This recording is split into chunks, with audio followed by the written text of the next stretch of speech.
Mga kaligaya, ikaapat na beses namin itong attend ng public wedding sa Cordillera. Ayan, natawa ako mga kaligaya dahil malakas doon ang boses ko.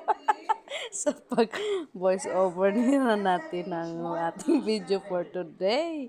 Ayan mga kaligaya, medyo hinahinaan natin ang ating boses. Nandito nga pala kami sa Sabong kay mga kaligaya. Guess kung saan kami ngayon. At yan mga kaligaya, ay in-invite pala tayo ng ating kapitbahay. Alam niyo pa mga kaligaya, dito ay uso talaga yung pagpakain nila dito sa kasal na buong barangay, lahat ng mga barangays ay invited. Ayan mga kaligaya, ganito sila ka-generous sa Cordillera. Ayan mga kaligaya, nakikita nyo dyan ang mga tao na sipag-upuan. Ayan, ang dami talaga. Hindi pa dumating ang ibang mga kabarangay niyan mga kaligaya. Ayan, napuno ng venue at mayroon silang short program. Hindi kagaya dyan sa atin sa Mindanao. Nagutom na lang ang mga bisita. Aba, hindi pa natapos ang programa. 'Di ba mga kaligaya? Tingnan nyo, ready na yan sa mga tao dyan, mga kaligaya. Alam mo ba, lahat yan, maraming taga-ibang lugar na pumunta lang dyan, dumayo. Ganyan talaga sila magpakain sa kasal.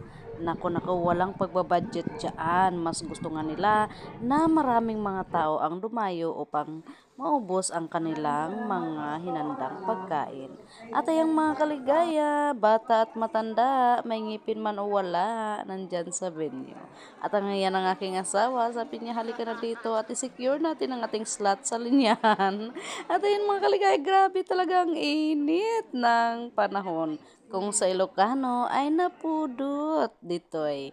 Ayan mga kaligaya, at aking nakita yung mga tao ay ready na sa pagkain. Andyan yung iba nakaupo at nakanako ang haba talaga ng pila.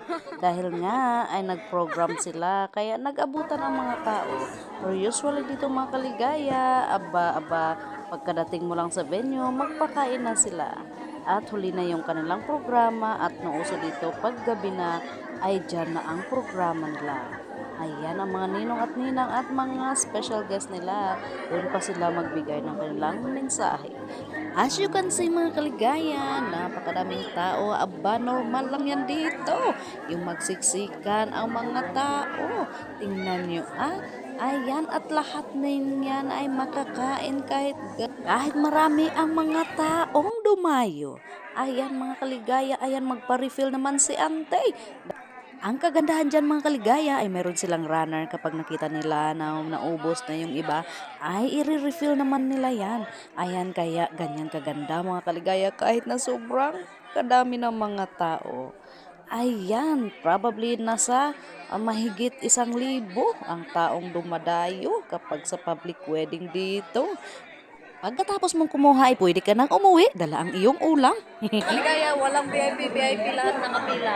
What? Matanda, bata, mayaman o pobre. Ha? Pansit Canton? Ada pansit, Christian? Dito nga mga kaligaya, as much as you can eat all you can. Ang tawag nga nila sa ganitong pagkain. This is what? Ito.